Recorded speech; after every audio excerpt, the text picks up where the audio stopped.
Lula deu uma bola fora. É isso mesmo que vocês escutaram. Sem ao menos querer, ele passou por cima do ministro Alexandre de Moraes e, segundo informações do advogado de Daniel Silveira, é através da mão de Lula que ele vai ser solto. Olha o que disse Ludmila Lins Grilo. Mas antes, olhem esse plano maquiavélico de Lula que acabou de ser descoberto e, entre outras notícias que prometem incendiar Brasília, queima de arquivo. Assistam. Ou, quem sabe, você olha para o Lula, olha para o Dirceu, olha para a Gleisi Hoffmann e companhia e fala: eles sabem o que estão fazendo. Perdoe-os, pai, porque eles sabem o que estão fazendo, como diria Karl Kraus, o rei dos aforismos contemporâneo de Freud. Né? Não dá para alegar inocência, ignorância vindo do PT. Então, Lacombe, é um projeto deliberado de destruição do país. O petismo, o esquerdismo radical, o socialismo, precisa de um projeto totalitário de poder e criar dependência do outro lado. Seja no povão, que acreditará em chuva de picanha, seja nos empresários, que passam a depender das esmolas, do subsídio do BNDES, das barreiras protecionistas e por aí vai. Ele precisa criar dependência. Um povo independente, próspero, feliz, é um povo que não vota na esquerda ou que não flerta com as soluções socialistas. E aí eu pergunto, né? Crises econômicas às vezes trazem alternância de poder, é um perigo para o projeto democrático, para o projeto totalitário, se houver democracia. Então eu pergunto, alguém pode olhar para o Maduro na Venezuela e dizer tudo deu errado para ele e seus cúmplices? Porque eles destruíram a economia. Era um país que tinha mais de 3 milhões de barris barris de petróleo por dia extraídos pela PDVSA. Hoje é uma fração disso, tudo destruído, é uma miséria total no país. Mas para eles deu errado. Para o Maduro deu errado, que ele está lá, ele perde a eleição e leva. Ele teria já sido enxotado pelo povo se houvesse democracia e a crise econômica que ele produziu. Mas deu errado para o Foro de São Paulo, a Venezuela? Cuba deu errado? Porque economia e política não andam par e passo. Quando você já concentrou poder demasiado político, dane-se para onde vai a economia, meu caro. Olha Cuba, olha a Venezuela, Nicarágua, Coreia do Norte. Porra, a economia da Coreia do Norte está bombando, gente. Mas o Kim Jong-un está lá, né? China, Rússia. Então, quando há uma conquista de um poder quase absoluto, muito autoritário, quiçá totalitário, de uma quadrilha, eles não precisam mais se dar o luxo de se importar com a economia. Então, eles não ligam para o aspecto econômico desde que eles consigam concentrar esse poder todo político. É isso que talvez o João Moedo ou Armínio Fraga não tenham compreendido sobre o petismo, sobre o lulismo. Concedeu indulto para o Daniel Silveira sem perceber? É isso que o doutor Paulo Faria, o advogado do Daniel Silveira, requereu ao Alexandre de Moraes, requereu a concessão do indulto com base no decreto presidencial número 12338, do dia 23 de dezembro de 2024. Como vocês sabem, todo final de ano, na época de Natal, alguns dias antes do Natal, o presidente da República publica um decreto presidencial de indulto, estabelecendo as condições e dizendo quem é que vai ter direito e quem é que não vai ter. Essa aqui foi a nota à imprensa que o doutor Paulo Faria lançou, informando os fundamentos que ele utilizou para requerer esse indulto. E ele ainda tirou uma onda com a cara do Lula, dizendo o seguinte: a defesa acabou de enviar ao relator da execução penal, 32 no STF, o pedido formal para concessão do benefício, parará, parará. E importante, queria agradecer ao excelentíssimo presidente da República, Luiz Inácio Lula da Silva, por corrigir a maior injustiça já vista na história desse país. Então, o doutor Paulo Faria ainda tira uma onda com a cara do Lula. Vamos ver, então, se esse decreto realmente abarca integralmente a situação do Daniel e se realmente o Lula deu aquele mole federal. Segundo o decreto, vou colocar aqui, olha, artigo 9º do indulto. Concede-se indulto coletivo às pessoas nacionais imigrantes condenadas. Se você olha lá no artigo 9º, inciso 8º, lá embaixo, marcadinho de vermelho, olha, o indulto vai ser dado para quem foi condenado à pena privativa de liberdade que esteja em livramento condicional, caso do Daniel, ou cumprindo pena em regime aberto, cujo período de pena remanescente em 25 de dezembro de 2024 não seja superior a 6 anos, se não reincidentes, ou 4 anos, se reincidentes. Então, o primeiro requisito está preenchido. No dia 23 de dezembro, o Daniel se encontrava em livramento condicional, que é a hipótese aí do decreto, como vocês viram. O livramento do Daniel foi revogado no dia seguinte, dia 24 de dezembro. Então, na data do decreto, dia 23, ele estava em livramento condicional perfeitamente válido. Então, o primeiro requisito preenchido.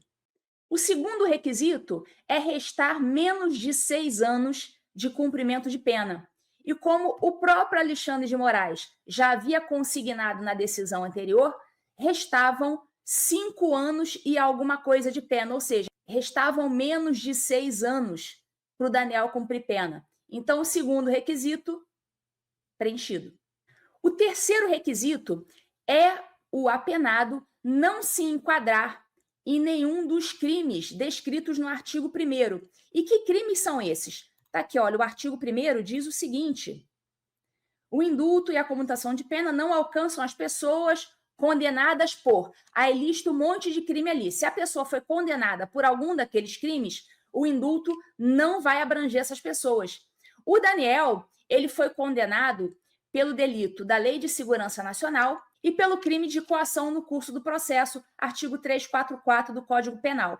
Se nenhum desses dois crimes estiver descrito aqui no artigo 1º, ele vai preencher. Esses crimes são os seguintes: crimes hediondos, tortura, lavagem de dinheiro, organização ou associação criminosa, terrorismo, racismo, escravidão, tráfico de pessoas, genocídio, crimes contra o sistema financeiro nacional, licitações, crimes contra a dignidade sexual, peculato, corrupção quando a pena for menos de 4 anos, alguns crimes do Estatuto da Criança e do Adolescente, crimes contra o meio ambiente, contra o Estado Democrático de Direito previsto no Código Penal. Não foi esse que o Daniel foi condenado. Que mais? Abuso de autoridade, Maria da Penha, tráfico de drogas, alguns crimes do Código Penal Militar. Ou seja, de tudo aqui que eu descrevi para vocês, o Daniel não se enquadra em nenhum deles. Lembrando que eu vi gente no Twitter dizendo: ah, mas ele foi condenado por crime contra o Estado Democrático de Direito. Não foi. Ele foi condenado com base na Lei Antiga de Segurança Nacional. Crimes contra o Estado Democrático de Direito são os tipos penais novos, descritos no Código Penal. E o único crime do Código Penal pelo qual ele foi condenado foi coação no curso do processo, que não é crime contra o Estado Democrático de Direito. Portanto, o terceiro requisito, preenchido. O quarto requisito é a ausência de faltas graves. O preso não pode ter praticado falta grave nos 12 meses anteriores à concessão desse indulto. Vocês veem aí no artigo 6º do decreto, diz, olha, que a declaração do indulto fica condicionada à inexistência de aplicação de sanção por falta disciplinar de natureza grave. O próprio Alexandre de Moraes, na sua decisão, que liberou o Daniel em 20 de dezembro, disse expressamente que ele não tinha faltas. E eu vou mostrar para vocês a decisão, está aqui, decisão do Moraes. Observa-se comprovado o bom comportamento carcerário durante a execução da pena, sem cometimento de qualquer falta disciplinar. Então, o próprio Moraes está afirmando que ele, o Daniel, não tem falta grave. Portanto, quarto requisito preenchido. Você pode me dizer assim, mas Ludmila, depois da liberação do Daniel, o Moraes acabou revogando aquele livramento porque o Daniel teria ido ao hospital sem autorização judicial, o que é um absurdo, né? E também teria ido a um shopping num dia de domingo, quebrando uma das condições do livramento. E você pode me perguntar o seguinte: isso não seria uma falta grave a ensejar a vedação do indulto? A consequência do descumprimento das condições do livramento condicional não é o reconhecimento de uma falta grave. A consequência é a revogação do livramento. E isso efetivamente aconteceu. O Moraes efetivamente considerou descumpridas as condições do livramento, ele não aceitou a ida do Daniel ao hospital e ele não aceitou a ida do Daniel ao shopping no domingo. Ele considerou isso uma quebra do livramento condicional. E a consequência da quebra do livramento não é o reconhecimento de uma falta grave. A consequência é a revogação do livramento condicional. E isso não sou eu que estou dizendo, é o próprio STJ, que tem amplíssima jurisprudência dizendo que a consequência da quebra do livramento é a revogação do livramento e não o reconhecimento de faltas graves. O STJ, em várias decisões, e eu vou mostrar aqui pelo menos duas para vocês, em várias decisões, diz que o livramento condicional tem regras próprias. Então, só há de se falar em falta grave quando o sujeito está ali no regime fechado, semiaberto ou aberto, cumprindo a sua pena, e não quando ele está em livramento condicional, que tem regras próprias. E eu vou mostrar aqui para vocês duas decisões do STJ falando isso. Isso não é coisa da minha cabeça. A decisão de 2022, decisão recente, setembro de 2022, ministra Laurita Vaz, relatora. Ela diz o seguinte, olha, não configura falta grave a hipótese de cometimento de novo crime no curso do livramento condicional e diz o seguinte, não há previsão legal de outras sanções que não a de suspensão ou revogação do livramento condicional. Ela diz, olha, inadmissível ante o princípio da legalidade estender a essa hipótese a possibilidade de configuração de falta grave e de todos os consectários que lhes são inerentes. Então, ela está dizendo, não cabe reconhecimento de falta grave quando o sujeito está em livramento condicional, porque a consequência é a revogação e não o reconhecimento da falta. Vou colocar aqui outra decisão. Nesse caso, relator, ministro Sebastião Reis Júnior. Ele diz o seguinte, o livramento condicional ostenta a peculiaridade de ser um benefício que, embora submetido à disciplina regular da execução penal, é usufruído integralmente fora do sistema prisional, característica que determina tratamento específico. Portanto, inexiste previsão legal de outras sanções que não a suspensão e a revogação do benefício. Inadmissível, assim, ante o princípio da legalidade, usa até as mesmas palavras, né? Estender a essa hipótese a possibilidade de configuração de falta grave. Em outras palavras, então, resumidamente, Daniel, ainda que tenha tido o seu livramento condicional revogado pelo Alexandre de Moraes, isso não vai poder ser considerado uma falta grave com base na própria jurisprudência do STJ, o que significa dizer que ele continua sem ter faltas graves na execução da sua pena. E, portanto, o quarto requisito, inexistência de faltas graves, permanece preenchido. Olhem isso, gente. Queima de arquivo? Bom, não sabemos. Documentos e computadores de prefeitura são encontrados queimados em Tocantins. O que será que deve ter nesses documentos que queimaram? Será que tentaram apagar alguma prova? Vamos entender. Durante a transição de gestão em Carmolândia, no norte do estado de Tocantins, documentos e computadores da prefeitura foram encontrados queimados. O material estava no quintal de uma casa de um ex-servidor do município. A Polícia Civil passou a investigar o caso depois do registro de um boletim de ocorrência por dano do patrimônio público. O ex-prefeito Neurivan Rodrigues de Souza, sem partida, afirmou que os computadores eram sucatas postas a leilões, mas não retiradas pelo que fizeram remates. Ele assegurou que existem cópias físicas e digitais de todos os documentos, o que impossibilita a destruição de informações como notas fiscais e processos de pagamento. A denúncia pela destruição do material partiu do procurador da nova administração de Carmolândia. Ele suspeita de intenções maliciosas. No boletim, ele afirmou que os antigos administradores buscavam causar prejuízo ao governo municipal e se livrar de provas que pudessem eventualmente comprometê-los. Eu fico com a segunda opinião, e vocês? provas para comprometê-los, né? É lógico que eles vão falar o que quiserem, mas a verdade é que tá bem estranho isso, tá, né, gente?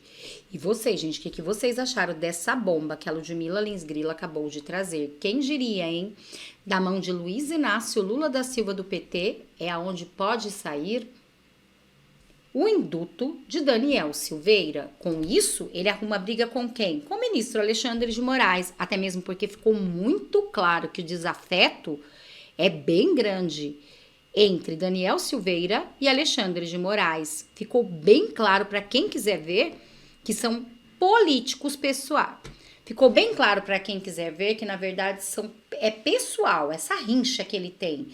E fazendo isso, Luiz Inácio Lula da Silva do PT arrumou uma briga com ninguém mais e ninguém menos que Alexandre de Moraes. O que será que vai acontecer adiante? Deve ter muita coisa para acontecer. E vocês, o que vocês acharam? Também deixa aqui nos comentários o que vocês acharam de tudo que disse os jornalistas do 4x4. Na minha opinião, eu acredito que eles sabem muito bem o que estão fazendo. E este é um plano para destruir o povo brasileiro, o Brasil, para chegar à Venezuela. E vocês? Deixa aqui nos comentários, não deixem de opinar. Tanto vocês quanto a sua opinião é muito importante para mim. Também gostaria de fazer um convite muito especial a cada um de vocês. Se vocês são de direita, apoiador do presidente Bolsonaro, mas ainda não é inscrito aqui no Notícias Top, eu te convido a se inscrever nesse canal e vir fazer parte dessa família de direita você também. Aqui você vai ser sempre muito bem-vindo e vai ficar muito bem informado. Muito obrigada a todos. Só não esquece de compartilhar, curtir, comentar. Até nosso próximo react.